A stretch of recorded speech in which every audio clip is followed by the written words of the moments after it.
Bonjour à tous, nous poursuivons avec la Mishnah Gimel, troisième Mishnah du deuxième Pérek.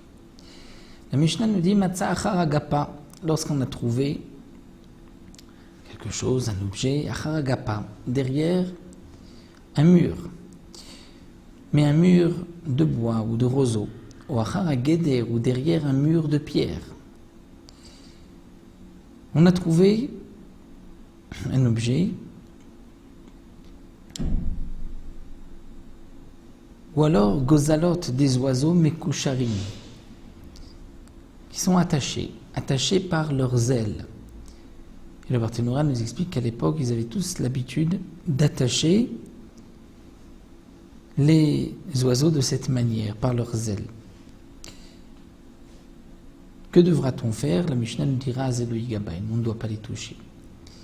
Parce que certainement que le propriétaire les a posés, il n'a pas de siman, qu'il vaut mieux les laisser pour qu'il puisse les retrouver.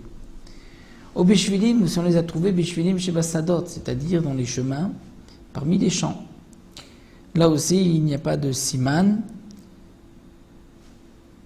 Dans les gozalot, le seul siman, c'est l'endroit là où il les a posés, donc il vaut mieux les laisser, le propriétaire viendra les chercher. Arrêtez le Yigabain.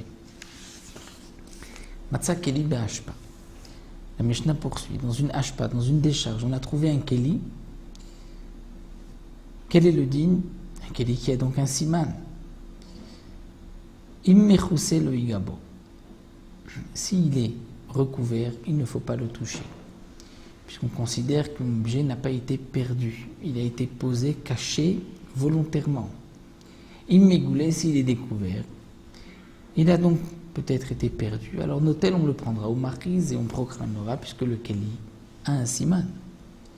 Matzah bagal, un homme a trouvé dans un tas de pierres, à l'intérieur, il a trouvé un objet, ou bien bekotel yachan, dans un mur qui est vieux.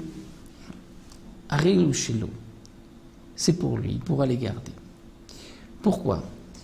Le Barthénora nous explique, nous dit la Gemara, c'est qu'il s'agit de pièces, par exemple, qu'il a trouvé, des pièces qui sont rouillées, ce qui prouve qu'elles sont là depuis longtemps.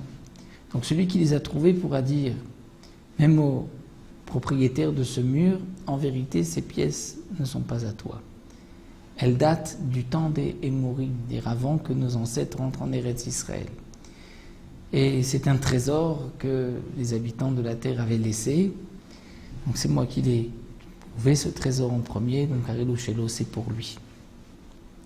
Bien sûr, si le mur est nouveau, Matzah Bekotel Chadash, il est obligé de rendre au propriétaire, il ne pourra pas dire, ça c'est un trésor qui est resté depuis les moines, puisque le mur est nouveau. Mais dans un Kotel Chadash, on va diviser le mur en deux parties. Mechetzio velachutz, mechetzio velifnim. À l'époque, il y avait des trous dans les murs. Et ces trous servaient de placards. Donc on va diviser un mur. Les murs aussi étaient épais, juste un mur de quelques centimètres. Il va y avoir des murs de 1 mètre. Et lorsque on divise le mur en deux. Mechetzio velachutz, si on trouve dans la partie du milieu vers l'extérieur, shelo, c'est pour celui qui les a trouvés. Puisque c'est certainement un passant, quelqu'un de l'extérieur qui a posé, qui a ensuite oublié, fait yehush.